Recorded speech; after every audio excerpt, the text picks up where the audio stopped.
성경 말씀은 마태복음 13장 1절에서 17절 말씀 보도록 하겠습니다. 마태복음 13장 1절에서 17절.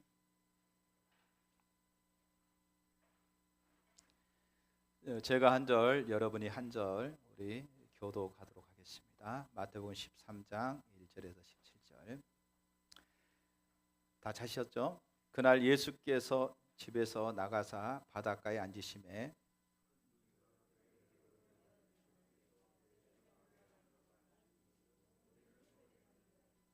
예수께서 비유로 여러 가지를 그들에게 말씀하여 이르시되 씨를 뿌리는 자가 뿌리로 나가서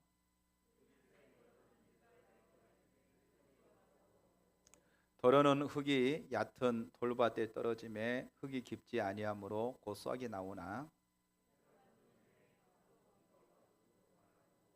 더러는 가시떨기 위에 떨어짐에 가시가 자라서 기운을 막았고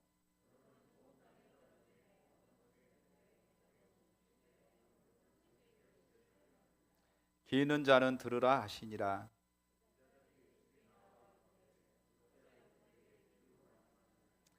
대답하여 이르시되 천국의 비밀을 아는 것이 너희에게는 허락되었으나 그들에게는 아니 되었나니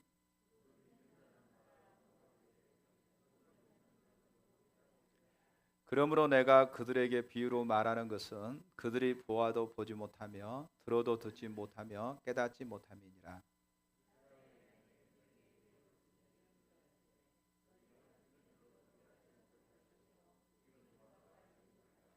이 백성들의 마음이 완악하여져서 그 귀는 듣기에 둔하고 눈은 감았으니 이는 눈으로 보고 귀로 듣고 마음으로 깨달아 돌이켜 내게 고침을 받을까 두려워함이니라 하였느니라.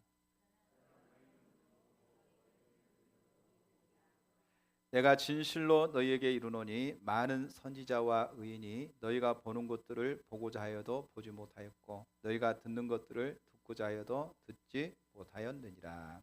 아멘. 우리가 주일날 계속해서 지금 하나님의 나라에 대해서 살펴보고 있습니다. 이제 9번째 시간입니다. 하나님 나라의 비밀. 오늘 주제가 하나님 나라의 비밀입니다. 특별히 마태복음 13장을 중심으로 인해서 하나님 나라의 비유들을 살펴보려고 합니다. 이 비유들은 감추어진 하나님 나라의 비밀입니다. 그리고 이 비유들은 모두 하나님의 나라에 대해서 말하고 있습니다. 우리는 이 비유들을 통해서 하나님 나라의 감추어진 비밀이 무엇인지 살펴보려고 합니다. 마가복음 4장 11절 12절에도 하나님 나라에 대한 비유들의 메시지를 예수님께서 제자들에게 잘 요약해서 하신 말씀입니다.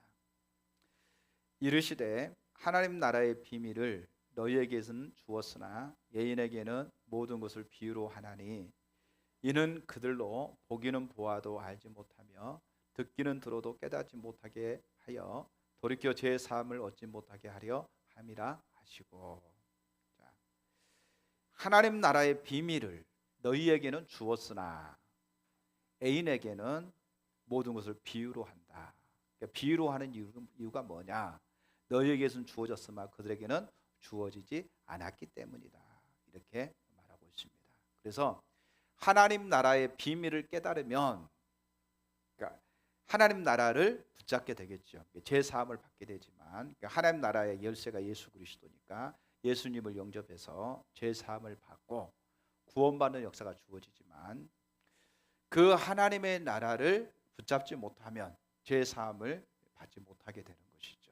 그래서 이 모든 것들은 비유로 얘기했다. 이렇게 말하고 있습니다. 그래서 마태복음 13장 또 마가복음 4장이 가르친 한 가지 진리가 곧 하나님 나라의 비밀이라고 하는 사실입니다. 비밀은 다 알면 그게 비밀이 아니죠. 그러니까 모르니까 비밀이죠. 그래서 하나님 나라의 비밀이다. 이렇게 말하고 있습니다. 비밀이란 하나님 나라를 세우고자 하시는 하나님의 목적이 새로이 드러나는 것을 가리킵니다. 그러니까 마가복음 4장과 또 마태복음 13장을 보게 될 때에 이 비밀은 뭐냐? 하나님 나라를 세우고자 하는 하나님의 목적이 새롭게 드러난 것을 가르친다는 것이죠.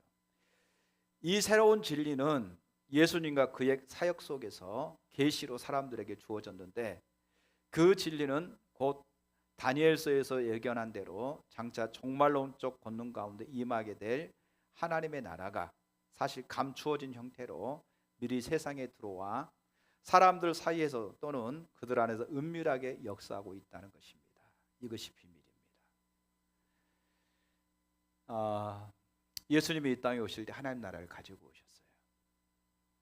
그리고 예수님이 다시 오실 때 하나님 나라 완성이 이루어질 것입니다. 그때는 예수님이 다시 올 때 하나님 나라 완성이 주어지고 세상에는 뭐가 될까요? 하나님의 심판이 임할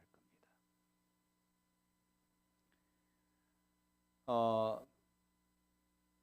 유대인들이 가지고 있는 하나님의 나라의 개념은 뭐냐면, 다니엘서에서 말하고 있는 것처럼 다니엘서 2장 43절에서 46절에 보면 그 금신상에 대해서 느부갓네살 왕이 본 금신상에 대해서 얘기하고 있습니다. 큰 신상이 있는데 그 신상에 대해서 끝내는 한 돌이, 그 뜬 돌이 그 신상을 다 무너뜨리고 그런 장면이 나오죠. 그리고 그것을 다니엘이 해석합니다. 그것은 장차 메시아 구원자 하나님의 아들이 이 땅에 오셔서 세상을 심판하고 그 다음에 하나님의 나라가 새롭게 세워질 것을 얘기하고 있는 것이죠. 그래서 유대인들이 가지고 있는 하나님의 나라의 개념은 어떤 개념을 가지고 있냐면 종말론적인, 그러니까 예수님이 하나님의 아들이 이 땅에 오실 때는 강력한 권세를 가지고 있는, 강력한 권능이 있는 하나님 나라가 임할 것이다, 이런 생각을 가지고 있는 거예요. 그래서 세상을 전부 다 편정할 것이다, 세상을 다 심판하고 예수님을 중심으로 해서, 메시아를 중심으로 해서 이스라엘 백성들이 굳건하게 세워질 것이고, 그 굳건히 세워지는 예수님을 중심한 굳건하게 하나님 나라가 세워지고 그 다음에 이방 나라들이 그 앞에 복종하게 될 이런 하나님 나라가 임할 것이다, 이렇게 생각하고 있는 거예요. 이런 개념을 가지고 있는 거예요.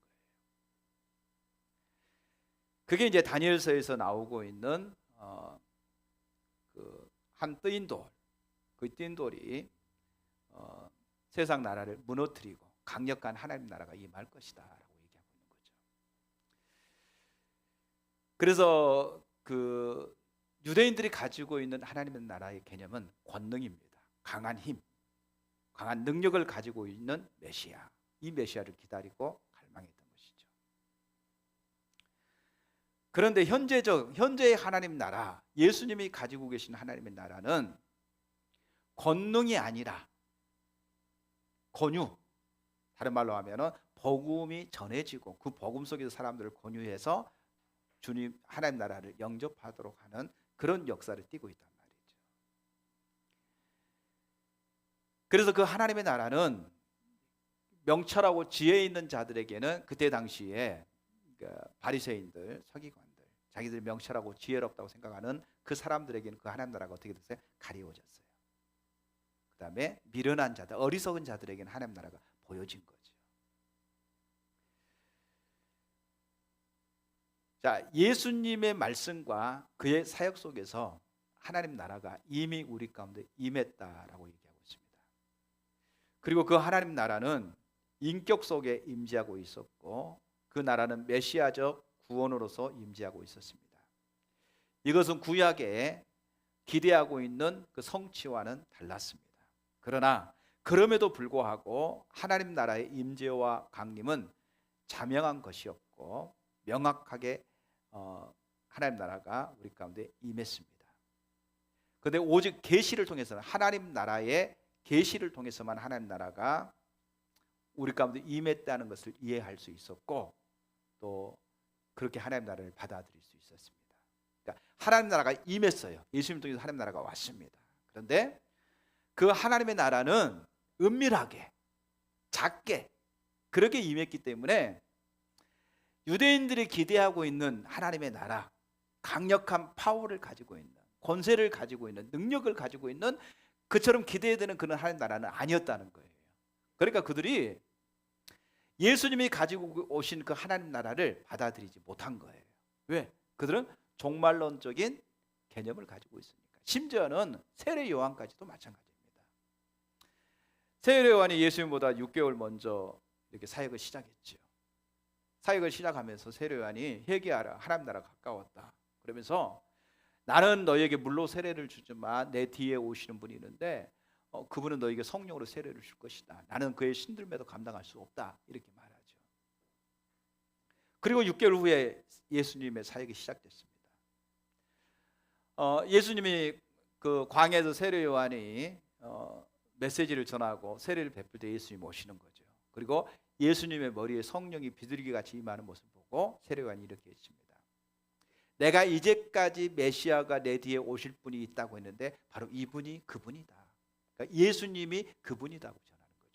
그리고 예수님이 메시아다. 예수님이 우리가 기다렸던 왕이다. 이렇게 예수님을 증거합니다. 그래서 세례 요한이 이렇게 말합니다. 세례 요한을 따랐던 제자들이 있어요. 그 중에 하나가 안드레죠. 따랐던 그 모든 제자들에게도 너희도 예수님을 따라가라. 그리고 예수님의 제자가 되라. 예수님을 증거하는 삶을 살라. 이렇게 다 보냈어요. 그리고 세례 요한은 감옥에 갇히게 되죠. 이제 감옥에 갇히면 세례 요한은 어떤 생각을 가지고 있냐면은 이제 예수님 메시아가 왔으니까 하나님의 아들이 왔으니까 왕이 왔으니까 세상을 심판하실 것이다. 그리고 강력한 하나님 나라가 세워질 것이다. 라고 기대하고 있습니다. 그런데 들려오는 소식에 의하면 예수님이 하시는 사역을 세례 요한도 이해할 수가 없어요. 세례 요한도 종말론적인 그런 메시아를 기다리고 있었는데 예수님이 하신 사역을 보니까 자기가 기대한 바가 너무나 다른 거예요. 그래서 제자들을 보내서 예수님께 묻습니다. 당신이 성경에서 말씀하고 계신 그 메시아가 맞습니까? 아니면 제가 다른 분을 기다려야 됩니까? 라고 묻습니다. 그때 예수님께서 이사야 말씀을 통해서 예수님이 메시아 되심에 대해서 분명하게 얘기하죠. 세례 요한이 그때 깨닫습니다. 자기가 알고 있는 메시아관은 종말론적인 메시아관인데 예수님은 그 종말론적인 메시아로서 이 땅에 오신 분이 맞지만 그러나 그 전에 눌리고 가난하고 억눌린 자들을 회복시키시고 해방시키시는 구원하시는 메시아라고 하는 사실을 발견하게 됩니다. 그리고 자기는 쓸쓸하게 퇴장하게 되는 거죠. 자, 세례 요한까지도 회개하라, 하나님 나라가 가까웠다 이렇게 전파했던 세례 요한까지도 어떤 메시아관을 가지고 있었느냐? 이 종말론적인 메시아관을 가지고 있었어요. 또 예수님을 따랐던 제자들까지도 이 종말론적인 메시아관을 여전히 가지고 있었어요. 3년 동안 예수님을 따라다녔는데도 불구하고 이들 또한 예수님께서 이제 예루살렘에 올라가잖아요. 입성하시잖아요. 예루살렘에 입성하실 때에 호산나 호산나 그러면서 예수님의 이제 왕으로 등극하는 것을 다 환영하고 감람나무를 쫙 깔아놓고 왕이 이제 등장한다, 왕이 출도한다라고 해서 예수님을 찬양합니다. 그러면서 이제 그 예수님이 예루살렘에 입성할 때 제자들 가운데 다툼이 일어납니다. 어떤 다툼이 일어나냐면 예수님이 예루살렘에 올라가면 왕으로 등극할 텐데 왕으로 등극하면 우리 중에서 누가 예수님의 우편에 앉을 것인가? 또 예수님의 좌편에 앉을 것인가? 누가 예수님 앞에 큰 자가 될 것이고 작은 자가 될 것인가? 이런 다툼이 제자들 사이에 일어납니다. 그리고 사도 요한 같은 경우는 그 요한 두 형제가 그 모계 쪽으로 해서 예수님 어머니와 이렇게 친척 관계예요. 그러니까 이제 청탁을 한 거예요. 청탁을. 어머니한테 얘기해서 요한과 또 요한의 그 동생이 누구죠? 빌립이죠. 그러니까 요한과 빌립을 한 사람은 우편에 좌편에 앉게 해주십시오. 이렇게 청탁까지 하는 그 일들이 일어나는 거죠. 그러니까 이게 어떤 개념 속에서 이런 일들이 일어나느냐? 바로 예수님이 예루살렘에 등극하면 왕으로 등극할 것이고 거기서 한 자리 해먹고자 하는 그런 어떤 야망, 욕심이 그들 가운데 있는 거죠. 또 우리가 마태복음 16장에 보게 되면 베드로가 예수님이 이렇게 말하는 사람들이 인자를 누구라고 하더냐 이렇게 물어요. 그때 예수님께서 제자들이 이렇게 말합니다. 어떤 사람은 선지자 중에 한 분이라고 말하고, 어떤 사람은 세례 요한이라고 얘기하고, 어떤 사람은 이사야가 먼저 와야 돼 이사야라고 얘기하고 등등 얘기합니다. 이렇게 사람들에게 들렸던 소문을 얘기하는 거죠. 그때 예수님이 제자들에게 묻습니다. 그러면 너희는 나를 누구라고 생각하느냐? 그때 베드로가 이르기를 주는 그리스도시요 살아계신 하나님의 아들이십니다. 예수님이 칭찬을 합니다. 바요나 시몬아 복이 있도다. 이를 알게 한 것은 혈육이 아니요 하늘에 계신 내 아버지께도 이게 알게 했다. 칭찬을 해요. 그 다음에 예수님께서 이제 진짜 하고 싶은 말을 그 다음에 하는 거죠. 인자가 십자가에 죽어야 하리라. 예루살렘 인자가 사로잡히게 되고 십자가에 죽어야 한다. 예수님이 그렇게 얘기하니까 베드로가 뭐라고 말해요? 예수님 앞에 가서 강력하게 절대로 예수님이 십자가에 죽도록 내버려 두지 않을 것입니다. 어찌 보면 예수님을 이해하는 것처럼 말하는데 예수님이 이렇게 말하는데요. 사단아 물러가라. 너는 나를 넘어지게 하는 자로다. 네가 하나님의 일은 생각지 않고 도리어 사람의 일만 생각했다. 여기서 사람의 일이라는 것은 뭐 의리, 인정 이걸 말하고 있는 게 아니고요. 베드로가 가지고 있던 그 하나님의 나라 이것 또한 정확하게 예수님의 왕으로 등극할 것을 얘기하고 있는 거죠. 그러니까 예수님이 예루살렘의 왕으로 등극하면 자기가 거기에서 우편에 앉고자 하는 그 야망이 그 속에 담겨져 있는 거죠. 이게 사람의 생각이라는 거예요. 그러니까 이런 개념 속에서 이런 부분들이 나오는 거죠. 여러분 가룟 유다가 예수님을 팔았잖아요. 판 이유도 어찌 보면은요. 가룟 유다가 처음에 예수님을 따라다니고 예수님을 추종했던 이유도 뭐냐 하면은요. 예수님이 종말론적인 메시아로 이 땅에 오셔서 강력한 예수님의 하나님의 나라가 임할 때에 그런 하나님의 나라가 임할 것이라고 기대하고 예수님을 따라다녔는데 예수님을 따라다니다 보니까 예수님이 하신 어떤 사역이나 예수님께서 하시는 그 일들을 보니까 자기가 기대하고 생각했던 메시아가 아닌 거예요. 그래서 예수님을 팔아버린 거죠.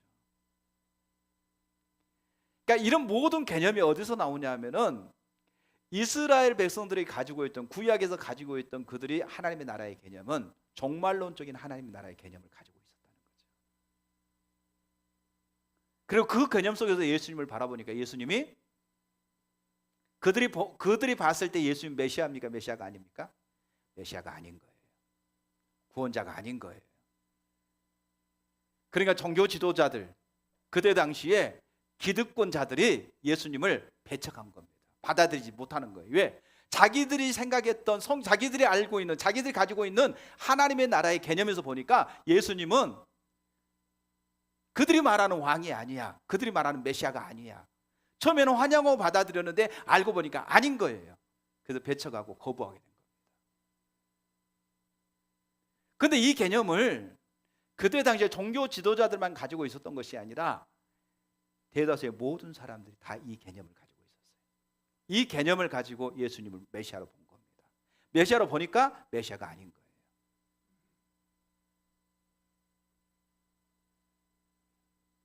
자, 그런데 예수님은 메시아로서 이 땅에 오셨어요. 그리고 예수님 오시면서 하나님 나라가 우리 가운데 임했습니다. 그러니까 종말론적인 관점을 보게 되면 하나님 나라가 막 그러니까 유대인들이 봤을 때 하나님 나라가 임한 거예요, 안 임한 거예요? 안 임한 거예요. 강력한 권세를 가지고 와서 강한 권세를 가지고 강한 어떤 하나님의 그 능력을 통해서 모든 걸 쓸어버리고 거기에 새롭게 하나님 나라가 세워져야 되는데 예수님 사역은 그렇게 되어지지 않는 거거든요.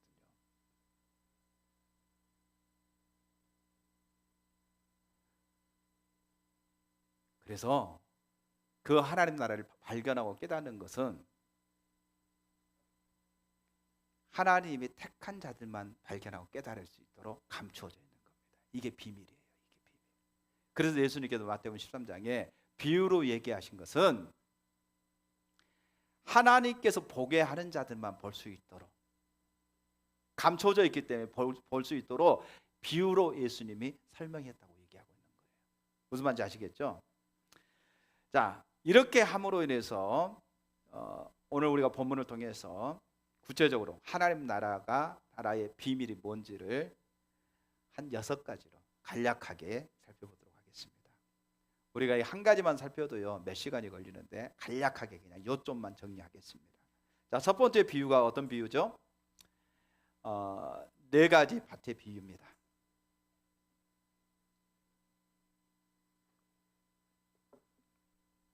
마태복음 13장 3절에서 8절 말씀에 네 가지 밭의 비유에 대해서 얘기하고 있습니다.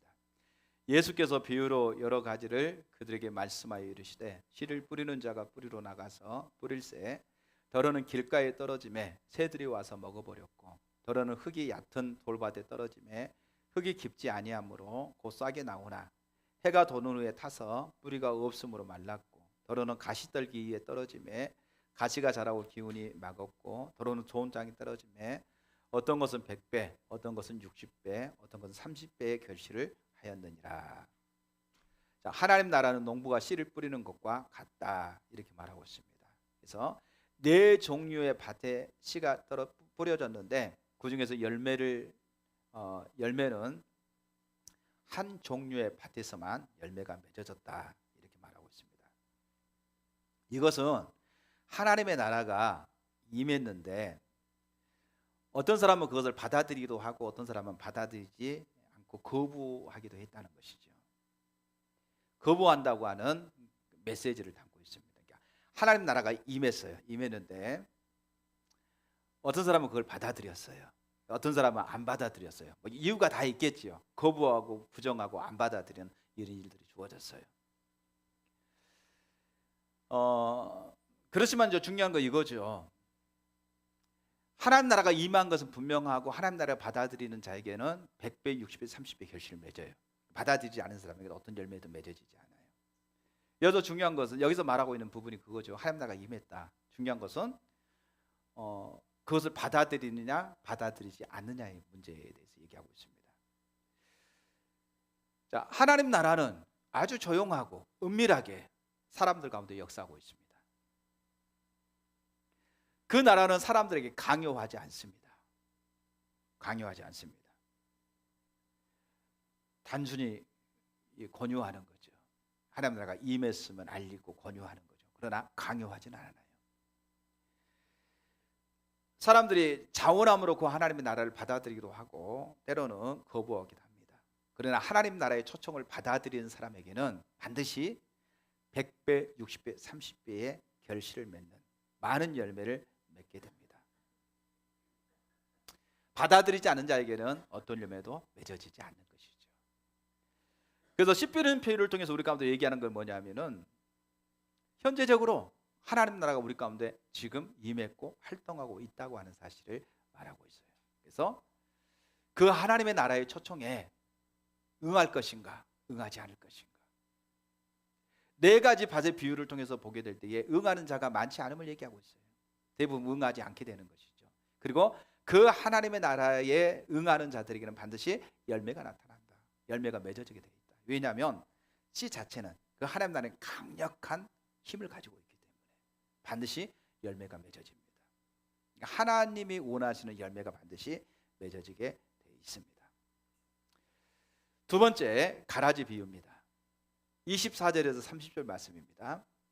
예수께서 그들 앞에 또 비유를 들어 이르시되 천국은 좋은 씨를 제 밭에 뿌린 사람과 같으니 사람들이 잘 때에 그 원수가 와서 곡식 가운데 가라지를 덧뿌리고 갔더니 싹이 나고 결실할 때에 가라지도 보이거늘 집 주인의 종들이 와서 말하되 주여 밭에 좋은 씨를 뿌리지 아니하였나이까 그런데 가라지가 어디서 생겼나이까 주인이 이르되 원수가 이렇게 하였구나 종들이 말하되 그러면 우리가 가서 이것을 뽑기를 원하시나이까 주인이 이르되 가만두라 가라지를 뽑다가 곡식까지 뽑을까 염려하노라 둘 다 추수 때까지 함께 자라게 두라 추수 때 내가 추수꾼들에게 말하기를 가라지는 먼저 거두어 불사르고 단으로 묶고 곡식은 모아 내 곡간에 넣으라 하리라. 자, 하나님의 나라가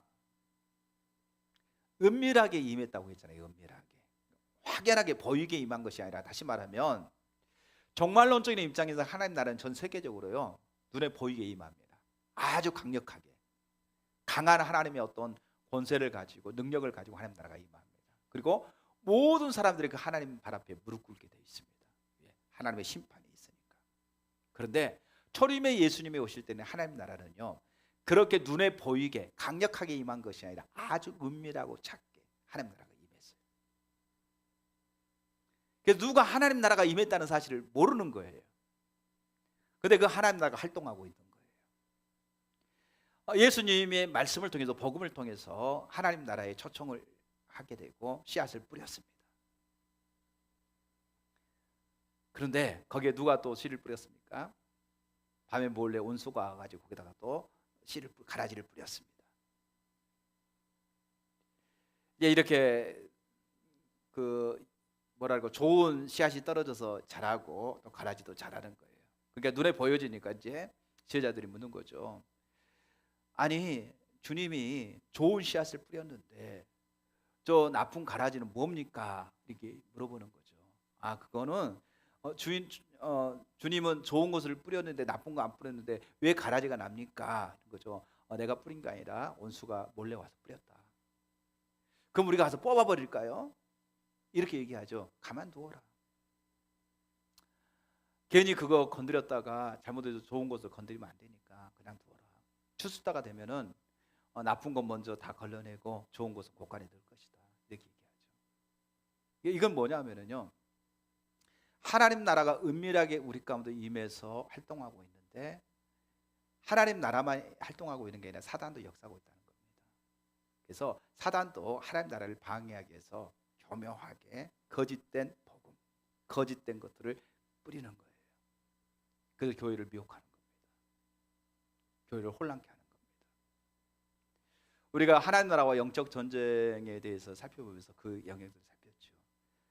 사단이 교회를 미혹하고 또 하나님의 나라를 방해하고 그다음에 하나님 백성들을 미혹하는 그런 일들을 한다고요. 그래서 교묘하게 하나님 나라를 방해하는 그런 일들이 주어집니다. 그런데 예수님이 이렇게 말합니다. 내비둬라. 내비둬라는 거예요. 여러분, 제가 이제 농사꾼의 아들이잖아요. 어렸을 때부터 농사일을 이렇게 많이 했어요. 아주 부모님 농사일을 도우면서 제일 싫은 것 중에 하나가 뭐냐면은, 이제 뭐가 어느 정도 자라가지고 이제 거의 허리 정도 이렇게 찹니다. 허리 정도 차면은 뭐가 보이기 시작하냐면요, 피가 보여요. 피는 아주, 벼는 좀 약간 연하다가 피는 아주 더 진하게 보여요. 그래서 이렇게 올라와요. 그때 뭐하고 아주 비슷해요. 근데 그걸 들어가서 다 뽑아야 돼요. 뽑아줘야 돼요. 그 뽑는 것이 아주 귀찮아. 왜냐하면은 그 논밭에 들어가서 하면은요, 막 가랑이 같은데 여기 아주 쓰라리고 그렇거든요. 또 햇빛은 강하지요.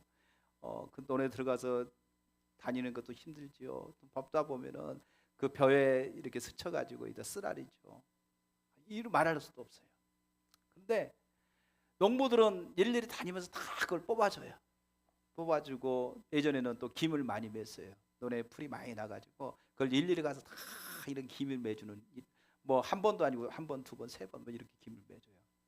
너무너무 귀찮죠. 이제 그때만 해도 그 가라지하고 피하고 뭐하고 차이가 안 나요. 잘 겉으로 보면 다 똑같이 보여요.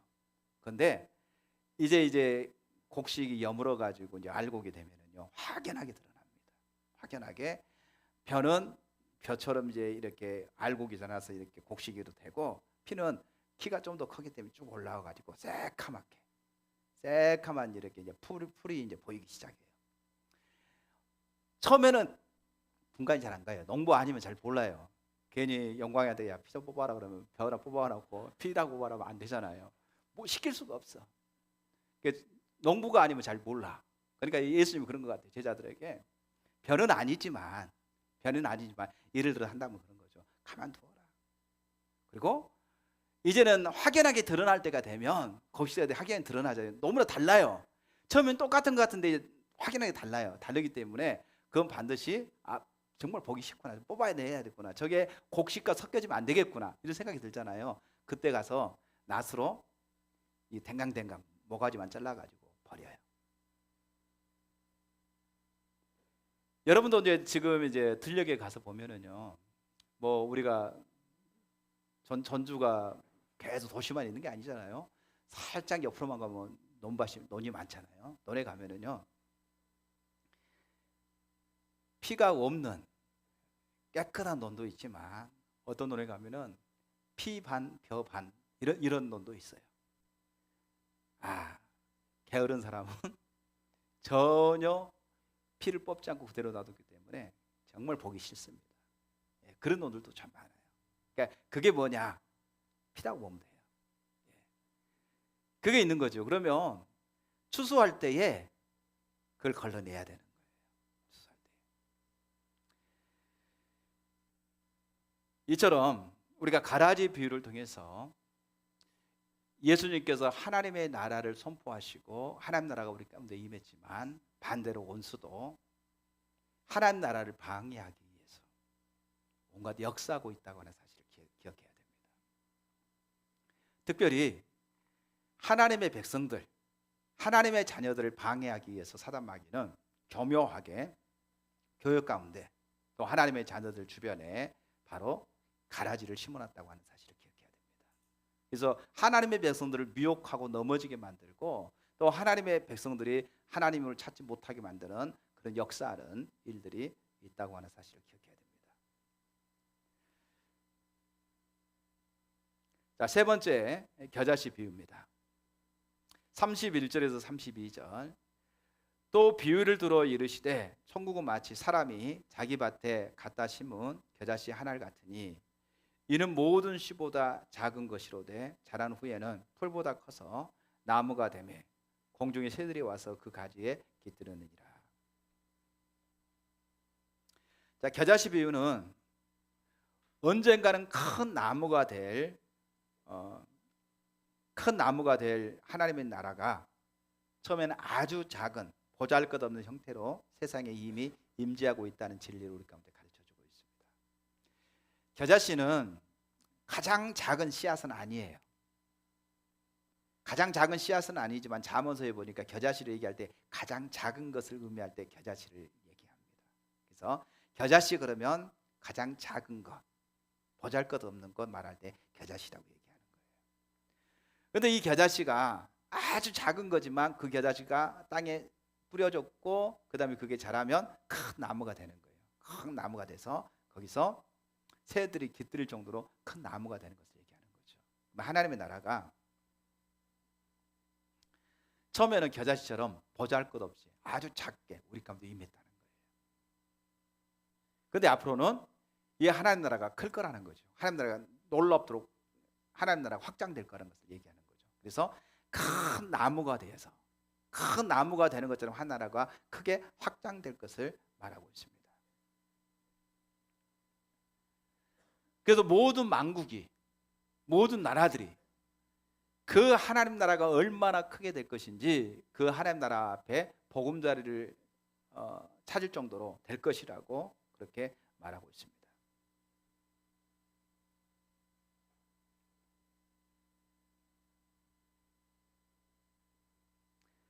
그러니까 보세요. 유대인들이 생각할 때에 예수님이 이 땅에 오셔서 하나님 나라를 증거하고 또 예수님 따르는 제자들을 봐보세요. 그때 당시에 그 유대인들은 예수님을 뭐라고 불렀어요? 예? 나사렛 사람 예수. 그건 뭐냐면 예수님이 자라났던 지역이 나사렛이라고 하는 동네이기도 하지만 나사렛이라고 말할 때는요 업신여긴 겁니다. 무시하는 겁니다. 촌구석 이렇게 얘기하는 거죠. 나사렛. 그러면 촌놈이죠. 그 촌구석의 예수가 무슨 우리의 구원자가 될 수 있느냐 이 말이에요. 그래서 예수를 비하해서 하는 말이 뭐냐면 나사렛 사람 예수. 그러니까 나사렛 사람 예수가 무슨 우리의 메시아, 우리의 구원자가 될 수 있냐, 우리의 왕이 될 수 있냐는 거예요. 그러면 예수님의 출신이 그 지역이 나사렛이라고 하는 동네라고 해봅시다. 그러면 예수님 메시아 구원자라고 한다면 서기관과 바리새인들, 그 다음에 종교 지도자들, 또 기득권을 가지고 있는 사람들, 이런 사람들이 예수님을 추종하고 따라가야 되는데 이 사람들이 예수님을 대적해 받아들이질 않아. 그리고 예수님과 같이 다니는 무리들을 보니까 그때 당시에 전부 다 천대받던 사람들, 죄인 취급받던 사람들, 가장 낮은 자리에 있는 사람들, 이런 사람들이 예수님을 왕이라고 따라다녀요. 메시아라고 따라다녀요. 그러면 이렇게 예수님도 나사렛 사람이라고 하는 사람들에게 조롱을 당하고, 또 예수님을 따라다니던 사람들도 보니 면면을 보니까 전부 다 그때 당시에 사회 바닥에 있는 사람들, 천대받는 사람들, 죄인 취급받는 사람들, 이런 사람들이 메시아라고 하면서 예수님을 따라다녀요.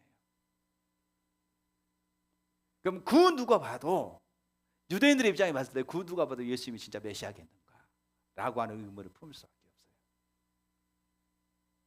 또 종말론적인 개념을 가지고 있는, 강력한 하나님의 권세를 가지고 오실 메시아라고 생각하는 그 관점에서 봤을 때는 예수라고 하는 사람이, 또 예수님을 따라 추종하고 따라다니는 세력들을 봤을 때에 그가 진짜로 하나님 나라를 가지고 오신 메시아가 맞겠는가, 메시아라고 생각하겠는가, 생각할 수가 없는 거예요. 그들의 입장에서. 그러니까 작은 거, 예수님을 통해서 하나님 나라가 임했어요. 근데 보잘것없이 작게 임했어요. 그럼 겨자씨 비를 통해서 예수님께서 하시고 싶은 말씀 뭐냐면 이거죠. 하나님 나라가 작게 임했지만 앞으로 크게 될 것이다. 겨자씨가 작지만 큰 나무가 될 것이다.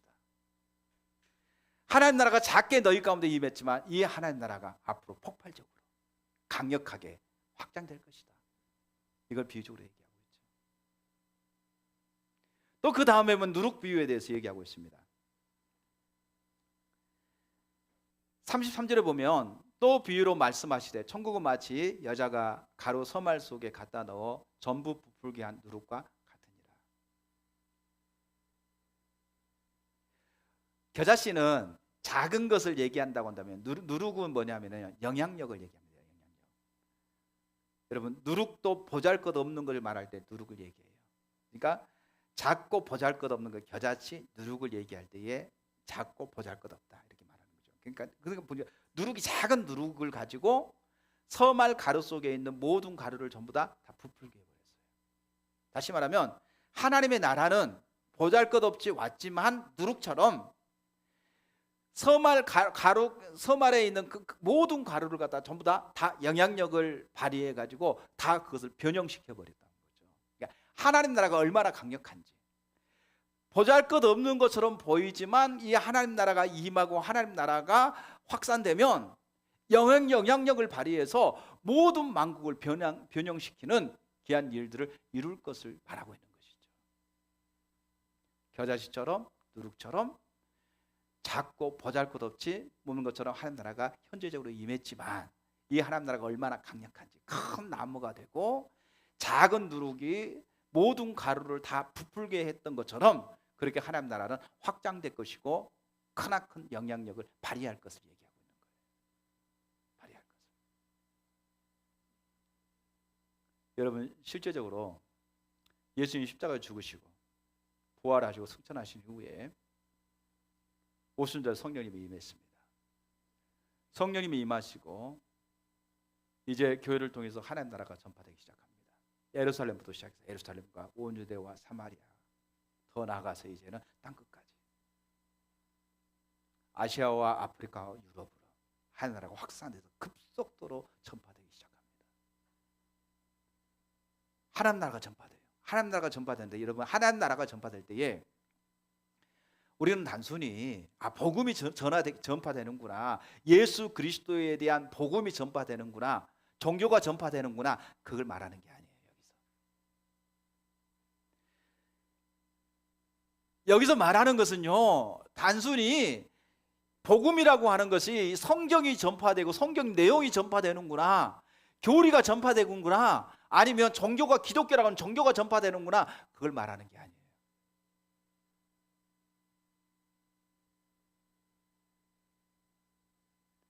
여기서 전파되는 것은 하나님 나라가 전파돼요. 하나님 나라가 전파된다는 것은요, 하나님의 생명력이 전파된다는 거예요. 하나님의 능력이 전파되는 거예요. 하나님의 진리가 전파된다는 것을 얘기해요. 그러니까 보세요. 한번 생각을 해보세요. 유대인들이 복음을 받아들이는 게 쉽겠어요? 이방인들이 복음을 받아들이는 게 쉽겠어요? 어? 유대인들이 받아들이는 게 더 쉬워요. 왜? 그들은 하나님의 나라에 대한 개념을 가지고 있고요, 여호와 하나님에 대한 신앙을 가지고 있기 때문에 그들이 받아들이는 게 훨씬 더 쉬워요. 이방인들은요, 하나님이 누군지도 모르고 예수님이 누군지도 몰라요. 어떻게 예수님을 설명하고 어떻게 하나님을 설명하고 예수님을 설명해서 그들에게 복음을 전할 수 있겠어요? 그렇죠? 더 어려워요. 실상은 아무것도 모르는 사람한테 복음 전하는 게 어려운 거예요. 근데 문제는 이거죠.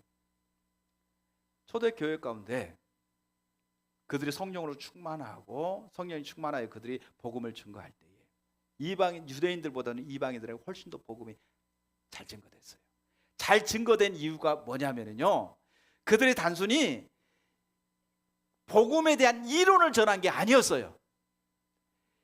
이 복음에 함께하는 하나님의 생명이 그들 가운데 증거됐기 때문에 그들이 수용하고 받아들이게 되고 복음을 깨닫게 된 겁니다.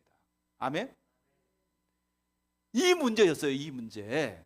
그러니까 유대인이나 이방인들이나 초대교회에 복음을 증거했을 때 그 복음이 급속도로 확산되고 그들 가운데 영향을 끼치고 그들을 변화시켰던 것은 단순히 이 복음의 이론의 내용이 아니라 이 복음 자체가 그들 가운데 증거되어졌고, 이 복음이 증거됨으로 인해서 그들이 그 복음을 받아들이고 변화되고 새로워지고 그 다음에 구원받는 수가 날마다 더해지는 역사가 주어진 겁니다. 이게 하나님 나라의 생명력이에요.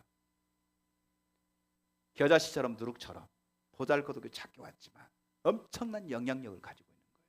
복음은 예수 그리스도 하나님의 말씀 복음은요, 우리가 상상할 수 없는 영향력을 가지고 있어요. 힘을 가지고 있어요. 우리가 네 가지 밭의 첫 번째 네 가지 밭의 비유에 대해서 얘기했잖아요. 밭이 있는데 그 받아들이는 자, 그 복음을 받아들이는 자에게는 100배, 60배, 30배 결실이 맺어진다고요. 맺으려고 노력해서 맺어지는 것이 아니라 자동으로 맺어진다고요. 왜? 복음이 능력이기 때문에, 복음이 생명이기 때문에. 이 하나님의 나라, 이 복음은 그 자체가 능력이고 생명입니다. 그래서 이 하나님 나라가 작고 미약하게 왔지만 엄청난 영향력을 가지고 있다는 거예요. 그래서 누룩 비유에서, 겨자씨 비유와 누룩 비유에서는 그걸 얘기하고 있는 거예요. 그걸 받아들이기에는 엄청난 폭발력이 있다고요. 생명력이 있다고요. 전파력이 있다고요.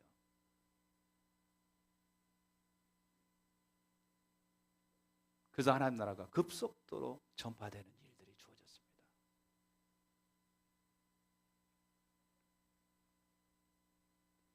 여러분, 유럽에 초대 기독교를 통해서 유럽 전체에 기독교와 영향력이 퍼졌습니다. 복음이 증거된 것이 아니라 이제는 정치적인 힘을 가지고 전 유럽에, 또 그 유럽 사람들이 아프리카라든지 아시아 지역에 이제는 군사력을 동원해 가지고 가서 자기 종교를 전파했어요. 남미 쪽, 그 다음에 필리핀, 전부 다 그런 나라들이 전부 다 그때 당시 식민지, 아프리카도 마찬가지죠. 아프리카 다 종교를 가지고 있어요. 카톨릭 교회를 많이 받아들였어요. 식민지 생활을 했기 때문에 그 무속 신앙을 탈피시키고 자기들의 종교를 심어 넣어준 거죠. 기독교라고 하는, 카톨릭이라고 하는 종교를 심어 넣었어요. 그러니까 이제 심각한 문제가 뭐냐면은 아프리카나 남미 쪽에는 뭐냐면 자기들이 기존 가지고 있는 샤머니즘 신앙에다가 카톨릭이라고 하는 그 종교가 짬뽕이 된 거예요. 그러니까 이상한 카톨릭 교회가 생겨나기 시작한 거예요. 필리핀도 마찬가지예요. 그런 일들이 일어나요. 그것은 복음이 들어간 게 아니고요, 종교를 심어준 겁니다. 종교를 집어넣어준 겁니다. 종교가 들어간 거예요. 그래서 나라는 카톨릭 교회가 엄청 많아요. 그런데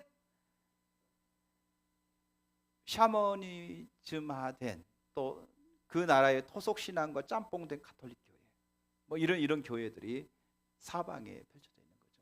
이것도 저것도 아니에요. 아주 혼돈스러워요.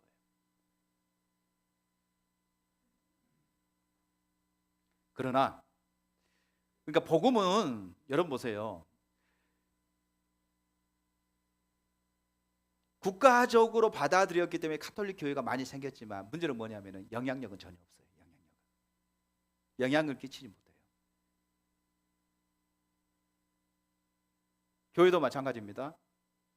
뭔가 물질이 많이 들어가고 여러 가지 조직이 되어가지고 다른 데 세우고 해서 종교가 많이 퍼질 수는 있지만 문제는 뭐냐면 사회 속에 들어가서 누룩처럼 영향력을 발휘하지 못해요.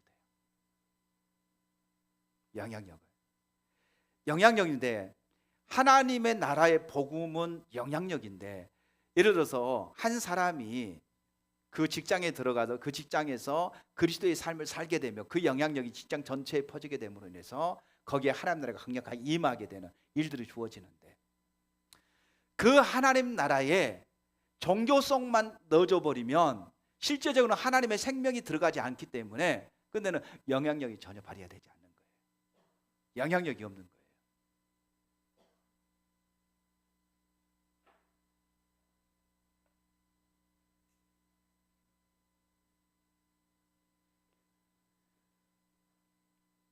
겨자씨 비유와 누룩 비유는요, 하나님 나라가 작고 보잘것에 왔지만 그냥 그 하나님 나라가 강력하게 크게 될 것이고, 그 다음에 사회 전반에 많은 사람들이 영향을 끼치는 그 놀라운 일들이 일어날 것에 대해서 얘기하고 있습니다. 왜냐하면 하나님 나라 그 자체는 놀라운 생명력을 가지고 있기 때문에, 놀라운 능력을 가지고 있기 때문에 그 영향력이 발휘될 거라고 얘기하고 있어요.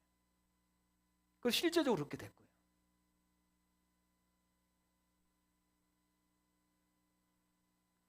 다섯 번째는 보화와 진주비입니다. 마태복음 13장 44절에서 46절에 보게 되면 천국은 마치 밭에 감추인 보화와 같으니 사람의 일을 발견한 후 숨겨두고 기뻐하며 돌아가서 자기의 소유를 다 팔아 그 밭을 샀느니라. 또 천국은 마치 좋은 진주를 구하는 장사와 같으니 극히 값진 진주 하나를 발견하며 거기서 자기의 소유를 다 팔아 그 진주를 사느니라. 자, 보세요. 하나님 나라가 우리 가운데 임했습니다. 하나님의 나라가 우리 가운데 임했다는 것은 다른 말로 하면은요, 하나님 나라에 대한 초청이죠. 초청입니다. 자, 그러면 여기서는 지금 보화와 진주의 비유에서는 뭘 얘기하고 있냐면 크게 두 가지를 얘기해요. 하나는 뭐냐면은 하나님 나라가 우리 가운데 임했는데 어떤 사람이 하나님 나라를 발견할 것인가, 발견하는가라고 하는 첫 번째 문제입니다. 어떤 사람이 하나님 나라를 발견하는가? 찾는 사람이 하나님 나라를 발견한다는 거예요. 어떤 사람이 밭을 가다가 보화를 발견했어요. 근데 이 보화를 이 사람은 간절히 찾았던 사람이에요. 그러니까 그 보화, 여러분 보세요.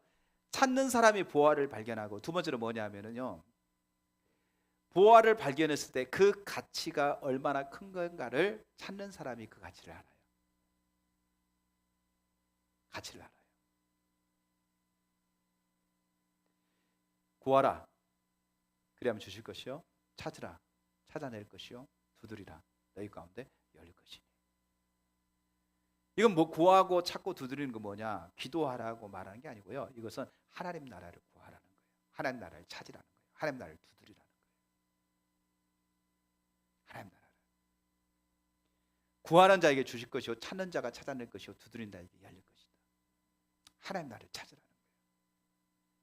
찾으면 하나님께서 여러분에게 보게 하시겠다는 거예요. 알게 하시겠다는 거예요. 하나님 나라를 여러분 가운데, 하나님 나라가 어떤 부분인지 하나님 나라가 여러분 가운데 선명히 하나님이 깨닫게 하시고 인식하게 하겠다는 거예요. 그 중에 하나가 기도겠죠. 하나님 나라를 찾는 것 중에 한 부분이 기도겠죠. 그렇죠? 말씀을 공부하고 기도하고 또 책을 보면서 여러분들이 찾는 거니까, 기도하고 기도하면서 찾고 말씀을 묵상하고 그 다음에 고전을 보면서 하나님 나라가 어떠한가를 여러분들이 보면서 하나님 나라를 찾는 거죠. 이 모든 건 다 찾는 겁니다. 기도하는 거, 성경 연구를 하는 거, 성경 공부를 하는 거, 이 모든 것들이 찾는 거에 해당되는 거예요. 그렇게 찾으면 보게 될 것이라는 거예요. 하나님 보게 하실 거라는 거예요. 하나님 나라가 우리 가운데 어떠한가를 보게 하실 것이고, 그 다음에 그렇게 하나님을 찾다 보면 그 하나님의 나라가 우리 가운데 어떤 가치를 가지고 있는가를 알게 할 거라는 거죠. 가치를. 제가 어제 우리 청년들하고 같이 관계 중심 전도를 공부하면서 이제 그 일곱 가운데 동시몬 안에 일곱 가운데 관계를 맺는 부분이 첫 번째예요. 관계를 맺는데 먼저 나와 하나님과의 관계 맺는 거예요. 하나님과 관계 맺는데 문제는 이거죠. 관계를 맺는다는 거, 하나님과 관계를 맺는다는 거, 기도한다, 말씀보다 이런 의미가 아니라 이거죠. 하나님이 누구이고 내가 누구인가. 내가 완전한 죄인이며 하나님은 나의 구원자, 나의 주님이라고 하는 사실을 바로 인식하고, 그분이 내 죄를 사해서 나의 구원자 되시며 내 삶의 주인이 되었다고 하는 사실을 내가 인정하고 받아들이는 것. 이게 관계 맺는 첫 번째입니다. 무슨 말인지 알겠죠? 너무나 간단한 거잖아요. 예수님을 우리의 구주로 영접하고 예수님 내 삶의 주님이 되셨다는 걸 인정하는 거예요. 이게 간단한 것 같지만 이게 가장 어려운 거고요. 이게 안 되면 다른 모든 건 다 안 돼요. 그래서 오스카 탄슨 박사는 뭐라고 말하냐면 이렇게 말합니다. 당신이 예수님을 당신의 주님이라고, 주인으로 받아들였다고 한다면 이제 당신은 다른 사람들을 당신의 마음대로 사랑할 권리가 당신에게는 없습니다. 그 모든 권리는 누구한테 있어요? 주님께 있습니다. 우리의 동심원 안에, 우리가 알고 있는 동심원 안에는 내가 좋아하는 사람, 내 마음에 드는 사람, 내 마음에 안 드는 사람, 나와 원수 같은 사람, 별 사람들이 다 있어요. 만약에 내가 내 삶의 주인이라고 한다면 나는 내가 좋아하는 사람, 내 마음에 드는 사람한테만 내 마음이 갈 겁니다. 그러나 이제는 예수님이 내 삶의 주인이라고 한다면 내가 가려가면서 이 사람은 가까이 하고 이 사람은 멀리 할 것이라고 생각하는 것은, 그것은 예수님을 내 삶의 주인이라고 인정하지 않는 거예요. 만약에 그렇다고 한다면 예수님과의 관계가 지금 단절되어져 있다는 겁니다. 그러면 예수님이 내 삶의 주인이라고 한다면 이제는 사람을 사랑할 수 있는 모든 권한이 누구한테 있느냐? 예수님께 있다는 거예요. 하나님께 있다는 거예요. 그리고 그분이 원수까지도 사랑하라 이렇게 말한다고 한다면 우리는 그분의 말씀에 따라서 그들을 사랑할 수 있도록 하나님의 은혜를 구하는 자리에 있어야 된다는 거예요. 이게 하나님과의 관계의 자리에 있는 거예요. 그러니까 이 관계가 안 되면 이웃을 사랑하는 거, 이건 안 될 수밖에 없어요. 형제 자매를 사랑하고 이웃을 사랑하고 관계를 맺고 기도하고 이 모든 거 다 안 돼요. 그러니까 이 첫 번째 관계가 너무너무 중요한 거죠. 이 첫 번째 관계가. 이 단계가 너무너무 중요한 거죠.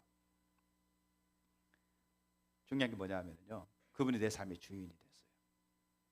그럼 내가, 그래서 하나님 나라를 우리가 설명할 때 그러잖아요. 하나님 나라를 설명할 때 우리가 구원을 말할 때도 우리가 세상에서 하나님 나라로 옮겨졌다 이렇게 말하고, 세상에서 사망 신고하고 하나님 나라에 새롭게 우리가 태어났다, 이 구원을 이렇게 설명하잖아요. 그러면 나의 시민권은 어디에 있느냐? 세상에 있느냐 아니면 하나님 나라에 있느냐? 하나님 나라에 있죠. 그렇죠? 예수님이 우리에게 이렇게 말하죠. 무엇을 먹을까, 무엇을 마실까, 무엇을 입을까 염려하지 말라. 그것을 이방인들이나 구하는 것이요, 하나님 모르는 자들이 구하는 것이요, 너희는 하나님 나라와 하나님의 의를 위해서 구하라 이렇게 말하고 있죠. 아멘? 아멘 안 하네. 아멘? 그럼 보세요. 우리의 시민권은, 우리는 지금 여러분 시민권이 세상에 있습니까? 하나님 나라에 있습니까? 하나님 나라. 그러면 여러분 하나님의 자녀입니다. 아멘? 그러면 여러분 뭘 위해서 살아야 돼요? 먹을 것, 마실 것, 입을 것을 위해서 살아야 됩니까? 아니면 하나님 나라와 의를 위해서 살아야 됩니까? 알기는 잘 알죠. 근데 실제로 우리 관심 어디에 있어요? 먹을 것, 마실 것, 입을 것 관심이 있단 말이죠. 그러면 여기서부터 지금 하나님이 내 삶의 주권자라고 하는 사실을 인정 안 하는 거예요. 실제적으로는 인정 안 한단 말이에요. 이 자리에서 우리가 지금 인정 안 하면은요, 결론적으로 우리 가운데는요, 능력이 상실될 수밖에 없어요. 하나님의 생명이 상실될 수밖에 없어요. 이러기 때문에 우리는 복음을 전하는 일이 안 돼요. 이론을 전하지만 사람들을 사람들을 주님의 생명이 증거되지 않기 때문에 사람들을 복음을 전해 그들을 하나님의 생명으로 이끌어가는 일이 불가능합니다. 안 돼요.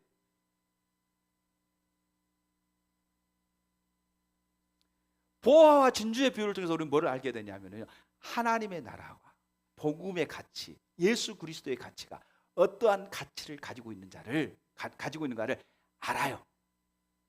알아야 됩니다. 보세요. 보화를 발견했습니다. 진주를 발견했습니다. 그러니까 이게 얼마나 값진 것인지 알잖아요. 그렇죠? 그래서 이제 밭 주인에게 갑니다. 이 밭을 저게 파십시오. 주인이 팔겠대요. 얼마 드릴까요? 네가 가지고 있는 거 전부. 진주, 세상에 가장 값진 진주를 발견했습니다. 이 진주 저게 파십시오. 팔겠대요. 얼마 드릴까요? 네가 가지고 있는 거 전부. 똑같이 두 비유에서 뭘 말하냐면 네가 가지고 있는 전부를 가지고 밭을 사고 진주를 사라, 이렇게 말합니다. 여기서 보화, 여기서 진주가 뭘 의미하죠? 하나님의 나라, 예수 그리스도, 복음을 얘기해요. 그러면 이 하나님 나라, 여기서 말하고 있는 예수 그리스도, 복음, 이 가치를 아는 사람은 자기의 모든 것으로 사게 되어 있어요. 다시 말하면 예수님이 하나님의 아들이시고 우리의 구원자시고 우리가 하나님의 자녀이기 때문에 하나님 나라의 백성이기 때문에 하나님 나라의 의와 하나님 나라와 하나님의 의를 위해서 사는 것이 가장 소중하고 가치 있는 삶인 것을 알면 내 모든 인생을 거기다 걸게 돼 있어요. 그게 안 보이면 먹을 거 마실 거 입을 거에 관심이 가게 돼 있는 거죠. 그게 안 보이면. 주님 우리에게 이렇게 말하는 거죠. 하나님 나라로 너희 가운데 임했다. 어떻게 할 거냐? 하나님 나라를 그토록 기다리고 하나님 나라가 너희 가운데 임했는데, 너희가 그렇게 사모하는 하나님 나라가 임했는데 어떻게 할 거냐? 너희 모든 것으로 살아는 거예요. 그 가치를 알고 너희 모든 것을 살아는 거예요. 그 하나님 나라에 너희 삶을 드리라는 거예요. 너희 인생을 드리라는 거예요. 너희 생명을 드리라는 거예요. 너희 전부를 가지고 그 하나님 나라를 살라고 얘기하고 있어요. 그리하면 첫 번째 우리가 비유를 통해서 좋은 밭이죠. 좋은 밭은요, 하나님 나라의 전부를 가지고 사는 사람들이에요. 100배, 60배, 30배 결실을 맺는다. 길가와 같은 밭, 돌밭과 같은 밭, 가시 같은 밭, 여러 가지 다 핑계가 있어요. 다 이유가 있어요. 그렇죠? 이런저런 다 이유가 있고 상황이 있고 여러 가지 문제가 발생했어요. 처음에는 쫓아다녔지만, 처음에는 그렇게 했지만 나중에는 여러 가지 어떤 돌이라서 길가에서 새들이 먹어버리고, 두 번째는 씨앗이 뿌려져서 자라났지만 흙이 부족함으로 해서 기운이 말라 죽었고, 세 번째는 자라나긴 했지만 세상 근심 염려 때문에 끝내는 열매 맺지 못했다. 다 이유가 있어요. 근데 문제는 이거죠. 자기 모든 거 사지 못했기 때문에, 그 가치를 온전히 깨닫지 못하고 가치에 자기 삶을 걸지 않았기 때문에 결론적으로 열매가 맺어지지 않았다. 그러나 그 하나님 나라의 가치를 알고 자기 모든 삶을 거기에 투자했던 사람, 헌신했던 사람, 100배, 60배, 30배 결실을 맺었다. 그걸 얘기하고 있는 거죠. 어떻게 할 거냐? 하나님 나라가 너희 가운데 임했다. 너희는 어떻게 할래? 정말 하나님 나라의 가치를 안다고 한다면 너희 모든 삶으로 그 하나님 나라를 살아가는 거예요. 올인하라는 거예요.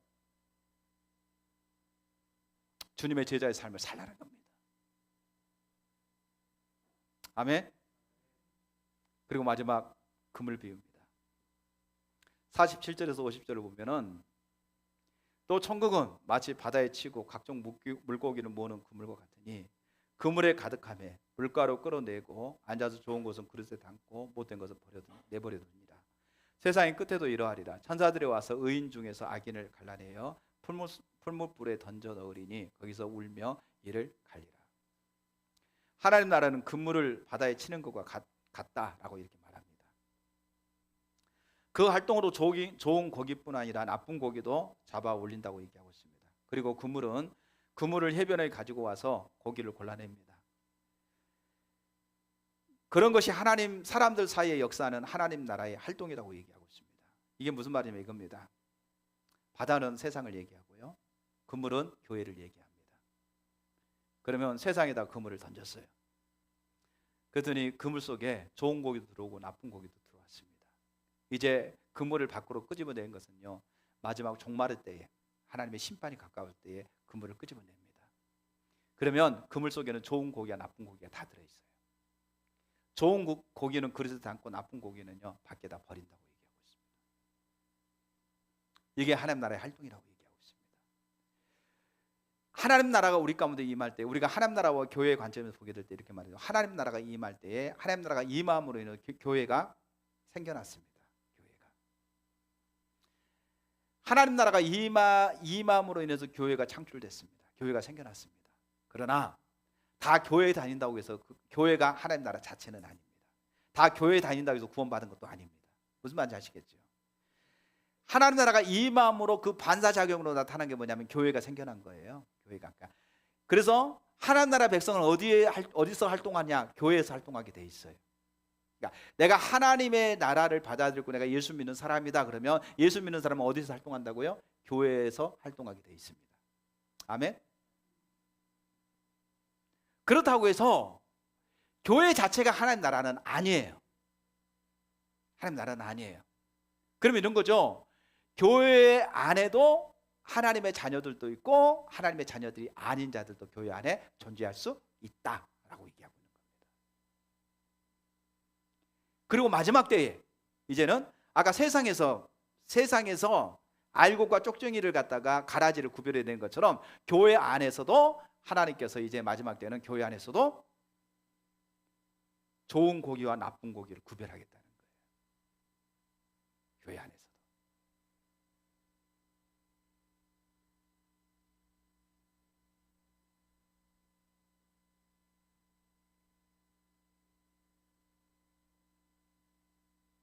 이제 여러분,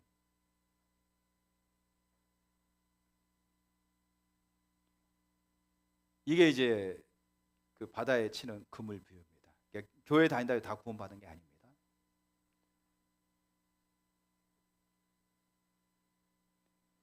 정확하게 하나만 얘기할 수 있습니다. 예수 믿으면 구원받습니다. 예수 믿으면. 근데 예수 믿는다는 말의 의미를 우리가 깊이 생각해야 됩니다. 예수 믿으면 구원받습니다. 교회 다닌다고 구원받는 거 아닙니다. 예수 믿으면 구원받습니다. 근데 예수 믿는다는 말의 의미를 우리는 보다 깊게 생각해 봐야 됩니다. 과연 예수 믿는다는 게 뭔가? 단순히 우리가 이론적으로 예수 믿으세요? 믿습니다. 이걸 말하는 것일까? 내가 세례 받아서 교회 활동하고 있습니다. 그렇게 되면 나는 예수를 믿는 겁니다. 아니라는 거죠.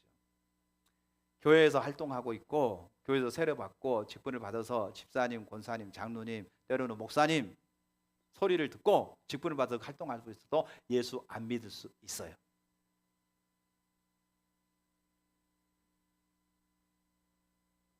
안 믿을 수 있어요.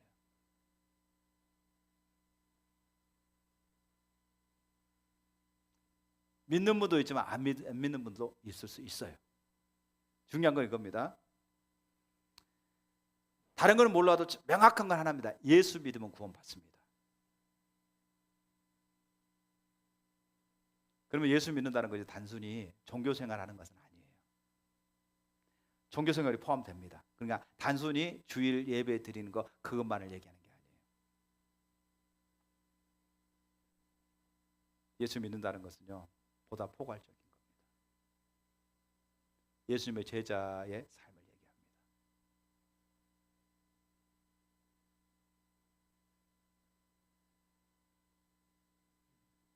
예수님의 대의 명령을 준행하는 것을 얘기합니다. 이 땅에서 하나님 나라의 제자로서 그 하나님 나라를 확장시키는 그 역사에 동참하는 것을 얘기합니다. 요즘 우리 새롭게 선교에서 관심을 가지고 있는 1터 사역입니다. 그 1터 사역이 뭐냐면은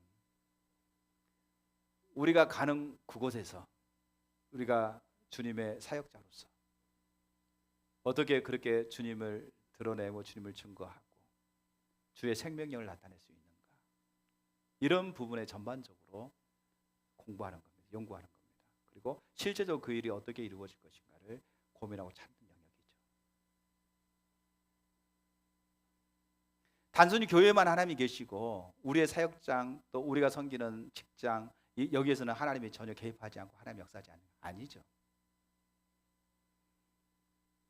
우리는 각자 일주일 동안 여러분이 훨씬 많이 있는 거예요. 교회에 많이 있는 게 아니라 여러분이 있는 그 일터, 여러분이 일터에 여러분 훨씬 많은 시간을 보냅니다. 그리고 그런 주변에 있는 사람들과 훨씬 더 많은 시간을 같이 보내게 됩니다. 그들에게 어떻게 내가 주님의 사역자로서 주님의 대사로서 어떻게 그들에게 복음을 증거할 것인가, 어떻게 그리스도를 나타낼 것인가, 어떻게 그리스도의 영향력을 끼칠 것인가, 여기에 대한 고민들이 있어야 되는 거죠. 어떻게 하나님의 나라를 내가 있는 그 위치에서, 내가 있는 그 상황에서 어떻게 하나님의 나라를 증거할 것인가, 하나님의 영향력을 끼칠 것인가, 이런 부분들이 너무나 지금 안 되어져 있는 상황들이죠. 그래서 이제 그런 부분에서 일터 사역이 이제 어떻게 우리 직장 안에서 어떻게 하나님 나라가 세워지고 하나님 나라가 확장되어야 될 것인가, 이런 영역에 대한 부분들, 이런 부분들이 우리가 지금 고민하고 있는 영역입니다. 자, 오늘 저는 여러분과 같이 하나님 나라의 비유 6가지를 들었습니다. 4가지 밭의 비유, 그 다음에 가라지 비유, 겨자씨 비유, 누룩 비유, 그 다음에 보화 진주 비유, 그 다음에 그물 비유, 6가지 비유를 통해서 하나님 나라가 우리 세상 속에 임했으나 권능보다는, 그러니까 눈에 보이는 정말론적인 어떤 그런 강력한 권능을 가지고 하나님 나라가 임한 것이 아니라 권유하는 것으로 비밀스럽게 아주 작게 보잘것없는 것처럼 하나님 나라가 우리 가운데 임했다는 겁니다.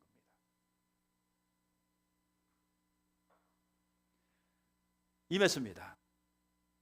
그러면 그 하나님 나라가 우리 가운데 임했는데 밭의 비유를 통해서 우리가 볼 수 있는 건 그거잖아요. 어떻게 그 하나님 나라를 우리가 받아들일 것인가, 수용할 것인가, 수용성에 대한 문제입니다.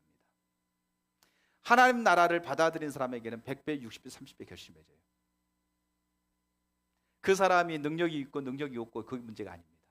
여기서 중요한 건 뭐냐면 씨앗이 얼마나 능력이 있는가, 씨앗이 얼마나 생명력이 강한가를 얘기하고 있어요. 중요한 건 이거죠. 그 하나님 나라를 받아들였더니 그 하나님 나라가 100배, 60배, 30배 결실을 맺는다는 거예요. 맺습니다. 그런데 하나님 나라만 역사하는 게 아니라는 거죠. 사단의 나라도 역사한다는 거죠. 사단도 역사한다는 겁니다. 하나님 나라를 방해하기 위해서 사단이 몰래 밤에 가라지를 뿌려놓은 거예요. 방해하는 거예요. 하나님 나라가 역사하지 못하도록.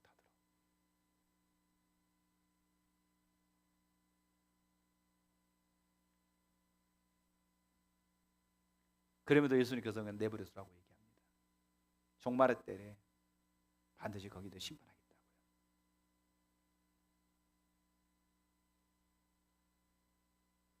하나님 나라는 눈에 보이지 않는 것처럼 아주 겨자심 작게 또 누룩처럼 그렇게 임했습니다. 그러나 그 하나님 나라는 크게 될 것이고 크게 될 것이고 더 나아가서 엄청난 영향력을 발휘할 것입니다.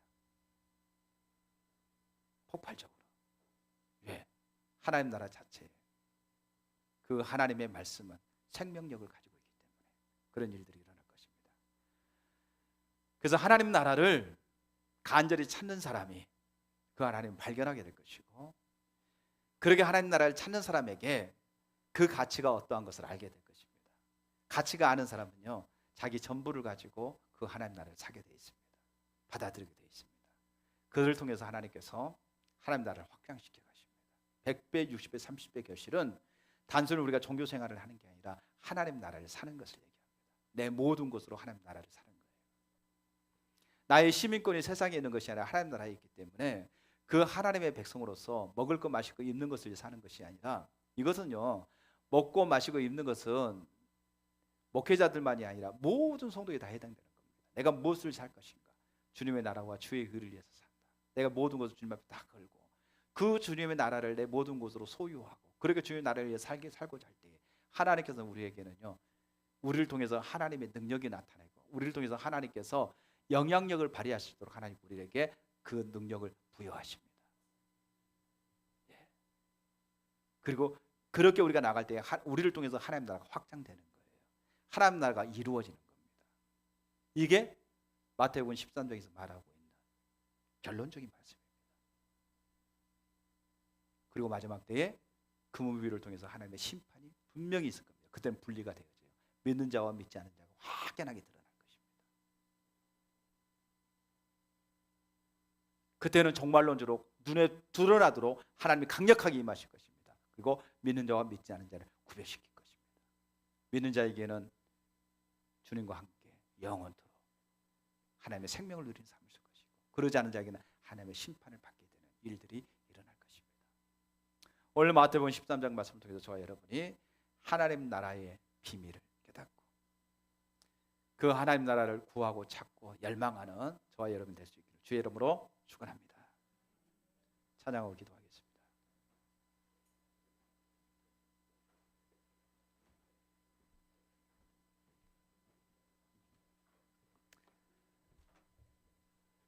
하나님 나라 임하소서. 그 몇 장이죠?